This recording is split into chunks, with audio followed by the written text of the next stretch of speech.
पॅथॉलॉजीमध्ये म्हणा किंवा फिजिओलॉजीमध्ये काहीच बिघाड झालेला नसतो. जसं की erectile dysfunction, premature ejaculation, small penis, masturbation problem, nightfall problem, तर ते असतात परफॉर्मन्स अँझायटीविषयी. आता हे परफॉर्मन्स अँझायटी काय आहे? कारण की परफॉर्मन्स अँझायटी म्हणजे आपण जेव्हा केव्हा आपण कामकिर्या करायचा प्रयत्न करतो ती सडनली ड्रॉप होते आणि त्याच्यामुळं आपल्या इंडियाकडचा ब्लड सर्क्युलेशन जेव्हा केव्हा तुमच्या मनामध्ये भीती आहे, दडपण आहे, परफॉर्मन्स अँझायटी आहे, बळजबरीने करायचा प्रयत्न करसाल तर कुठं ना कुठं आपलं स्टार्टिंगला फोरप्लेला इरेक्शन चांगलं राहील. नमस्कार मित्रांनो, आजच्या स्थितीमध्ये सगळ्यात जास्त जर माझ्याकडे पेशंट येत असतील तर ते असतात परफॉर्मन्स अँझायटीविषयी. आता हे परफॉर्मन्स अँझायटी काय आहे, ती का बरं आपल्या शरीरामध्ये निर्माण होते, त्या सगळ्याविषयी आज आपण या व्हिडिओद्वारा सायंटिफिक आणि इन्फॉर्मेशन आणि त्याच्याबद्दल जी काही माहिती आहे, जे माझा अनुभव आहे तो पूर्ण अनुभव तुमच्यासमोर मी ठेवण्याचा या व्हिडिओद्वारा प्रयत्न करीत आहे. मित्रांनो, मी आहे doctor Umesh. As a clinical sexologist म्हणून गेल्या 40 वर्षापासून मी सातत्याने तुम्हाला मार्गदर्शन करीत आहे. खरोखर माझे यूट्यूबचे व्हिडिओ जर तुम्हाला आवडले असतील तर नक्कीच माझ्या मराठी यूट्यूब चॅनलला जास्तीत जास्त लोकांनी सबस्क्राईब करा, अशी मी नेहमी माझ्या व्हिडिओद्वारा विनंती करत असतो. कारण की जितक्या जास्त लोकांनी सबस्क्राईब केलं तितकं जास्तीत जास्त म्हणजे यूट्यूबचं जे अल्गोरिदम असतं ते जास्तीत जास्त आपल्या मराठी बांधवांना दाखवू शकतं. आणि जर व्हिडिओ माझे आवडले असतील तर नक्कीच आपल्या मराठी बांधवांना शेअर करा आणि त्यांना पण नक्कीच माझ्या व्हिडिओचा काही ना काही बेनिफिट झाला पाहिजे, हीच माझी नेहमी इच्छा असते.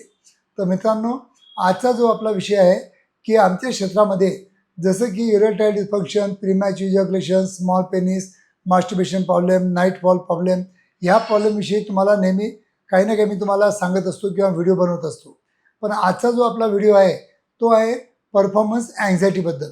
आता हे परफॉर्मन्स अँझायटी काय असते? कारण की परफॉर्मन्स अँझायटी म्हणजे आपण जेव्हा केव्हा आपण कामकिर्या करायचा प्रयत्न करतो तेव्हा आलेलं इरेक्शन कमी होऊन जातं आणि आपण प्रॉपर कामकिर्या करू शकत नाही, की शारीरिक संबंध ठेवू शकत नाही, तर त्याला आपण परफॉर्मन्स अँझायटी म्हणतो.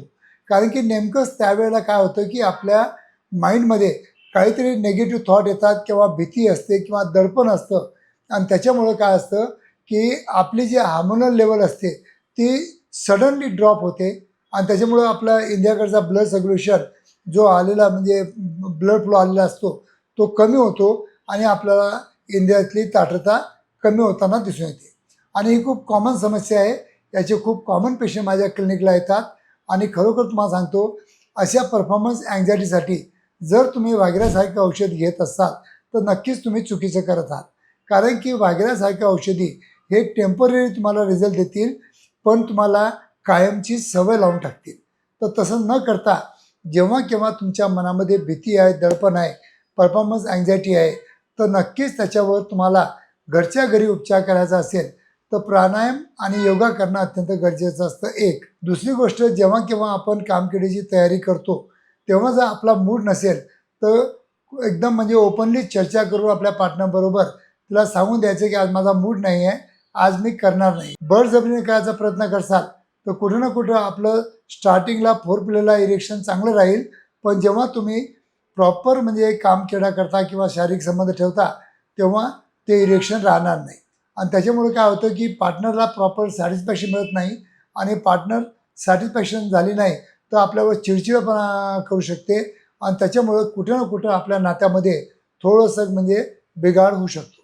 तर मित्रांनो, असं न करता जेव्हा केव्हा परफॉर्मन्स अँझायटी तुमच्या मनामध्ये आली तेव्हा तुम्ही फक्त आणि फक्त काही आमच्याकडे जे अँटीसायकॉटिक, लाईट अँटीसायकॉटिक म्हणा किंवा मूड एलिव्हेटर म्हणा, जसं कॅप्सूल फ्लुडॅक आहे, या औषधांचं सेवन करणं अत्यंत गरजेचं असतं. 1 महिना 2 महिने जी औषधी घेतली तर नक्कीच तुमची परफॉर्मन्स अँझायटी दूर करण्यासाठी ही जी काही औषधी असतात हे तुम्हाला नक्कीच विना दुष्परिणाम मदत करू शकतात. पण मित्रांनो, इतकं लक्षात ठेवा की मेन जे कारण असतं परफॉर्मन्स अँझायटीचं की आपल्या पूर्वीचा जो आपला इतिहास असतो, जो आपला अनुभव असतो, त्याच्यामध्ये कुठे आपल्याला फेल्युअर असेल किंवा बिझनेसमध्ये फेल्युअर असेल किंवा आपल्या नात्यामध्ये म्हणजे प्रॉपर म्हणजे जो रिलेशन पाहिजे किंवा बॉन्डिंग पाहिजे ते जर प्रॉपरली नसेल तर केव्हा केव्हा प्रत्येकाला आपल्या आयुष्यामध्ये केव्हा ना केव्हा परफॉर्मन्स अँझायटी निर्माण होण्याचं नक्कीच कारण बनू शकतं. तर मित्रांनो, परफॉर्मन्स अँझायटीमध्ये मुळं जर तुम्हाला इरेक्टाईल डिस्फंक्शनचा प्रॉब्लेम असेल तर नक्कीच आमच्या क्लिनिकला येऊन प्रॉपर काउन्सिलिंग करून घ्या. कारण की फक्त काउन्सिलिंगद्वारा हा आजार आपण ठीक करू शकतो, हे तुम्ही लक्षात ठेवा. कारण की इथं तुमच्या पॅथॉलॉजीमध्ये म्हणा किंवा फिजिओलॉजीमध्ये काहीच बिघाड झालेला नसतो. फक्त आणि फक्त मेंटल लेवलवर आपण इम्बॅलन्स होऊन जातो आणि त्याच्यामुळं आपल्याला परफॉर्मन्स अँझायटी डेव्हलप होते. केव्हा केव्हा असं पण होऊ शकतं की आपली जे पार्टनर आहे जर आपल्या गरजेनुसार आपल्या गरजेपेक्षा जर जास्त डिमांड जर करत असेल तेव्हाही केव्हा केव्हा आपल्या मनामध्ये परफॉर्मन्स अँझायटी येऊ शकते. आणि यासाठी खरोखर तुम्ही जर दोघांनी जर कोणत्याही तुमच्या शहरातील तज्ज्ञ डॉक्टरांच्या मार्गदर्शनाखाली जर प्रॉपर दोघांनी काउन्सिलिंग करून घेतलं तर ही परफॉर्मन्स अँझायटी दूर करण्यासाठी काउन्सिलिंग तुम्हाला खूप चांगली मदत करू शकते. त्यासाठी कोणत्याही औषधोपचाराची पण जास्त गरज नसते. पण हीच जर परफॉर्मन्स अँझायटी खूप जर म्हणजे डीप मनावर जर म्हणजे रुतली असेल तर नक्कीच आपल्याला ती काढण्यासाठी काही लाईट ट्रँक्युलायझर किंवा अँटीसायकोटिक मेडिसिन्स किंवा मूड एलिव्हेटर अशी जी औषधी असतात त्या औषधाचा आपल्याला मदत घेणं गरजेचं असतं. तर मित्रांनो, तुम्हाला पण जर परफॉर्मन्स अँझायटी आली असेल तर नक्कीच माझ्या क्लिनिकला भेट द्या. नक्कीच आम्ही तुम्हाला मदत करण्याचा प्रयत्न करूया.